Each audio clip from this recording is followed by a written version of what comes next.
All right, welcome to another deep dive, you guys. You know the drill. You share the sources, and we jump in to extract the good stuff. We read it so you don't have to? Exactly. So today we're diving into, well, you could say the heart of the American legal system. We're talking about how decisions get made on the Supreme Court. Right to the top. Yeah. And, obviously a topic with a lot of opinions, but we're going to be focusing on one paper in particular. Yeah, this is a fascinating one from, 2012 from the American Economic Review. Okay, so we're going way back, Mm-hmm. but should still be relevant, right? Absolutely. I mean, the way the court works, the fundamentals haven't changed. And this paper, The Value of Information in the Court, get it right, keep it tight. It gets at something really crucial. It's by Matias, Iaryczower, and Matthew Shum. Get it right, keep it tight. Okay, so, first of all, I love that title. Catchy. Right. Yeah. But it also kind of gets to the heart of, what we hope is happening on the Supreme Court. Right? Absolutely. Yeah. We're assuming the justices are trying to do just that. Get it right. Right, right. So our mission today, what we're going to try to figure out is this.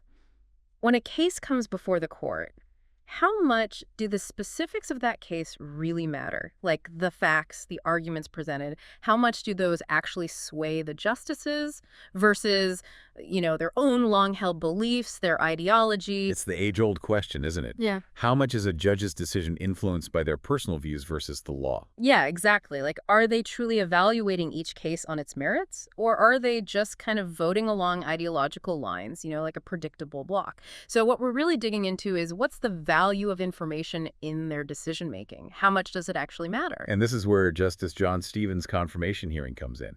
Way back when, he talked about the duty of a judge to kind of set aside those personal views, be they economic, social, political, and really base their decisions on the law, on their training and expertise. Right, they shouldn't be bringing their personal baggage to the bench. Exactly. He acknowledged that, of course, everyone has a background, has experiences that shape their thinking, but the emphasis was on that commitment to legal interpretation. Yeah.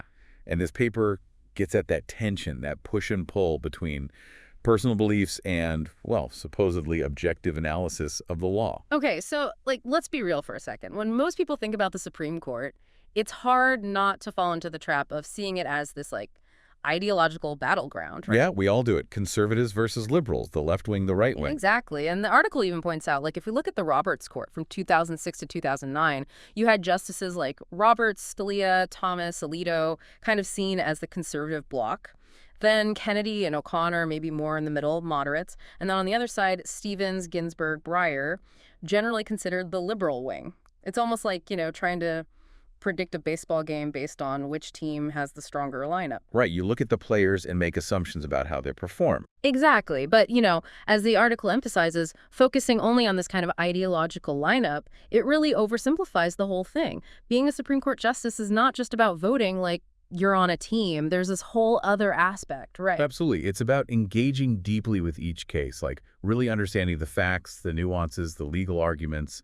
It's about knowing the existing laws and precedents, and then carefully figuring out how those apply to this specific situation. It's a lot more than just, picking a side. Right. It's not like they're just casting votes based on their favorite color or something. Definitely not. And the article actually quotes Justice Ginsburg on this, who says, and I'm quoting here, "Each case is based on particular facts, and its decision should turn on those facts and the governing law stated and explained in light of the particular arguments the parties or their representatives choose to present."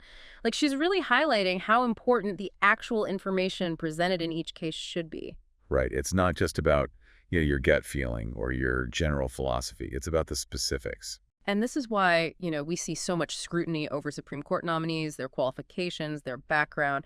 It's not just political theater, right? Competence matters because we're assuming these justices are supposed to be making decisions based on more than just their personal opinions. Exactly. They need to be able to dissect these complex legal arguments, weigh the evidence, apply the law correctly.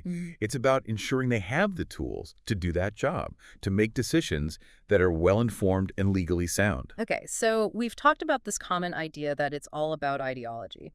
But this paper, this deep dive, it's kind of pushing back on that a little bit, right? It's asking, does something else play a significant role? Does the actual information presented in the case make a difference? So tell us about this model that the researchers used. How do they actually factor in this value of information into their analysis? So they start with these existing models of how the Supreme Court works, which often focus really heavily on ideology, as we've discussed. But they add a crucial element, the value of information. Their model considers not just the justices' biases, their ideology, but also the specific information they have about each case, the facts, the arguments, all of it. So it's not just about predicting votes based on, like, which political party appointed them or something. No, it's more nuanced than that.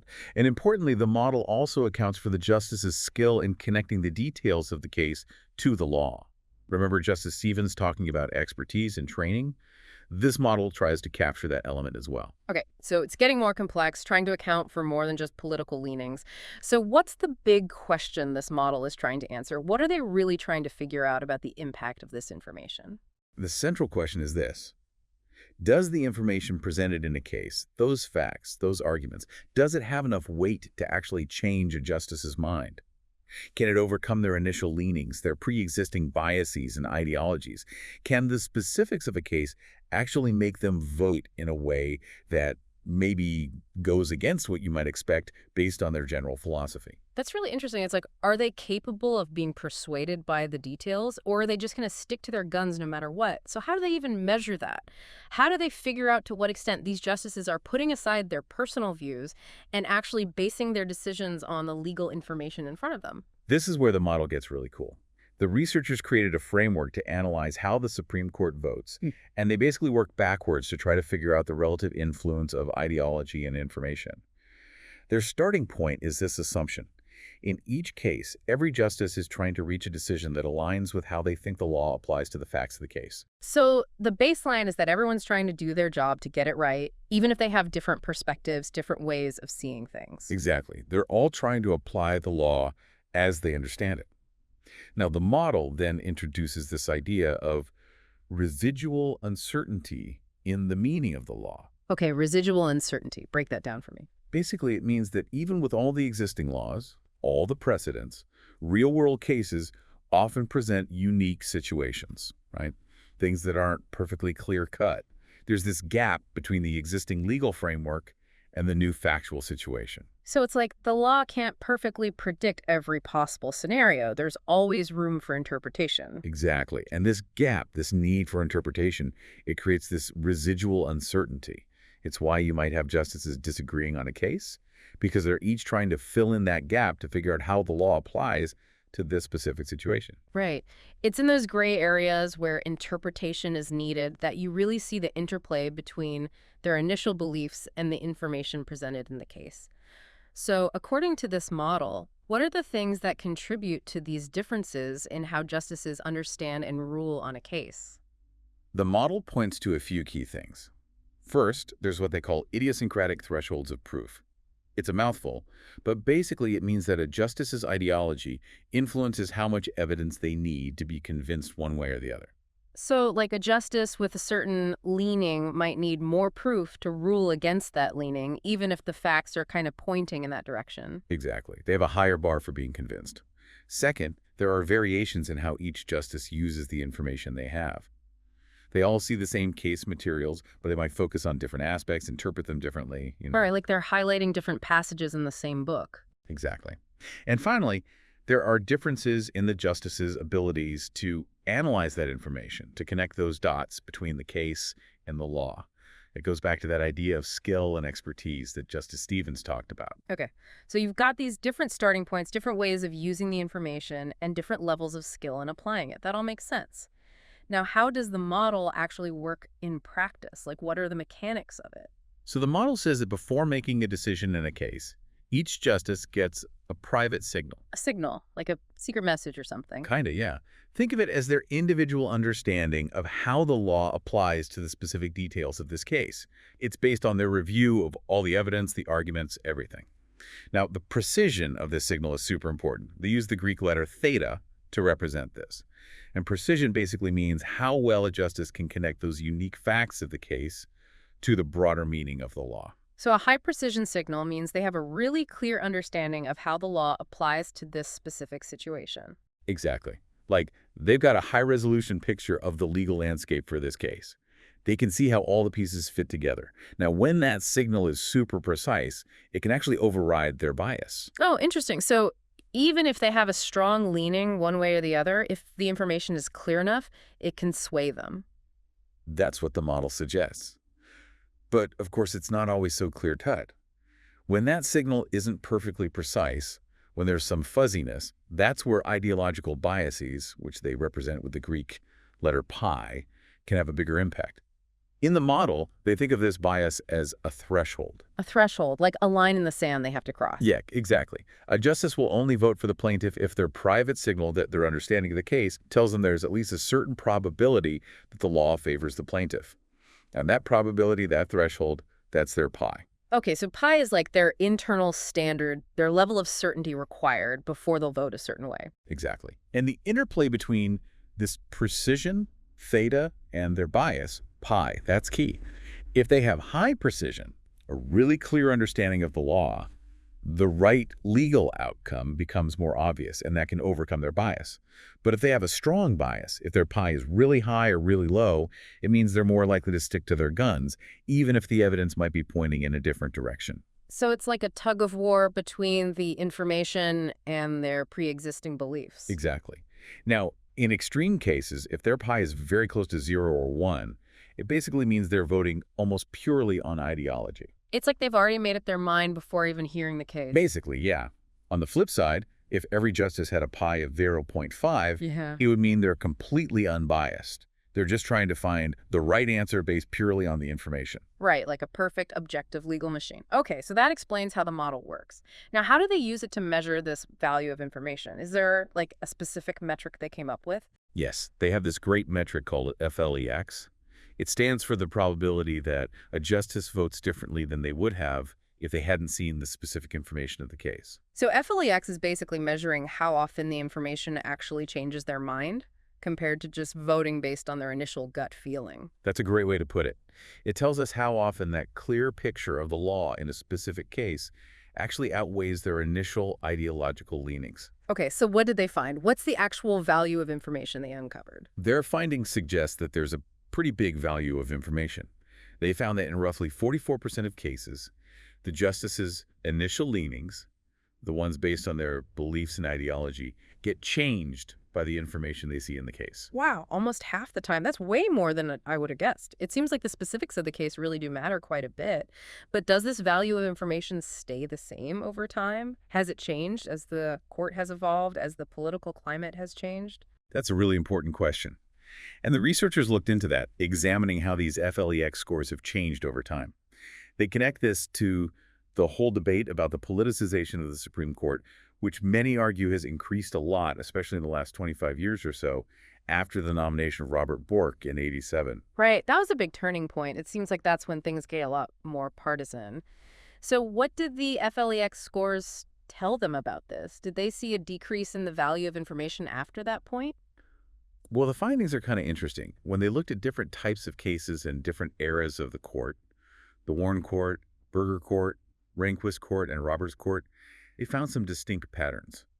For cases dealing with economics and federalism, there was a clear decrease in FLEX scores over time, like a 40% drop from the Warren Court to the Roberts Court. So in those areas, it seems like ideology has become more important over time, like the justices are less likely to be swayed by the specifics of the case. That's what the data suggests.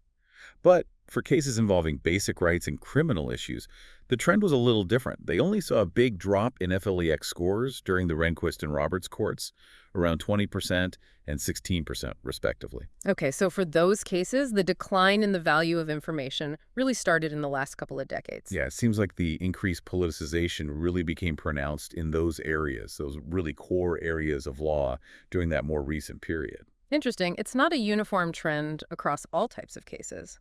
What about the current Roberts Court? How does it compare to earlier courts in these fundamental rights and criminal cases? This is where it gets a little surprising. For those cases, basic rights and criminal issues, the FLEX scores on the Roberts Court are actually similar to those from the Warren Court. Wait, really? So it's like a U-shape? Yep. There was a dip in the value of information, but now it's back up to where it was decades ago. That's what the numbers show. It suggests a reversal of this trend towards more reliance on information. Like things went one way for a while, and now they're going back the other way. It's a really interesting puzzle, and I'm sure researchers are still trying to fully understand it. Yeah, it definitely complicates this whole narrative about ideological voting. Now, what about individual justices? Did they find a lot of variation in how often different justices were swayed by the information? Oh, absolutely. There was a clear difference in FLEX scores among the justices. The ones with the lowest scores, meaning they were the least likely to change their vote based on the case information, tended to be the more liberal justices. Okay, so their initial leanings were pretty strong. What about the highest FLEX scores? Were those all the conservative justices? Not necessarily. The justices with the highest scores, the ones most open to being persuaded by the case, included a lot of chief justices, actually. Huh, that's interesting. Maybe there's something about being Chief Justice, having to consider the whole court that makes them look at things a bit differently. It's possible. Now, another thing they found is that the value of information, as measured by FLEX, tended to be lower in areas where ideology is generally considered to be the strongest driving force. So the more controversial the issue, the less the facts of the case seem to matter. That's the general trend. And the biggest example of this was in basic rights cases, where personal philosophies seem to hold more sway. Right, where those core beliefs are really entrenched. It's not surprising that it's harder to change someone's mind in those areas. The article also mentions the role of the government in these cases. Did they find any differences in how justices approach cases where the government is involved? They did find some differences. Justices seem to act differently when the government is a party in the case, either as the one bringing the lawsuit or the one being sued. Okay, so the dynamic shifts a bit when the government is involved. Yeah, and they also saw an impact on cases where the constitutionality of laws passed by Congress was being challenged, especially in those basic rights cases. So when the court is being asked to check the power of the legislative branch, things get even more complex. That's what the research suggests. Now, the last thing I want to mention is about the court's institutional design. The researchers did some hypothetical simulations looking at the difference between the current system, where a simple majority rules, and a hypothetical system requiring unanimous agreement to rule against the defendant. Wow, so a much higher bar to clear. That's a big change. What did they find when they compared these two systems? Surprisingly, they found that requiring unanimity actually led to a higher probability of error than the current majority rule system. You'd think more agreement would mean more accuracy, right? You would, but it turns out that's not always the case. There's a lot of research on voting and group decision-making that suggests that in certain situations, allowing a majority to rule can be more effective at getting to the right answer, especially when you have a group with diverse perspectives and levels of expertise. Fascinating. So requiring everyone to agree might actually lead to worse outcomes. Now, as with any research, it's important to acknowledge the limitations. What did the authors themselves point out as areas that their study didn't fully address? One big thing they acknowledged is that their analysis focuses mainly on the voting itself, the final decision. It doesn't dig deep into the written opinions that justices issue to explain their reasoning. Right, those opinions are super important, both for setting precedent and for understanding the why behind the vote. Absolutely.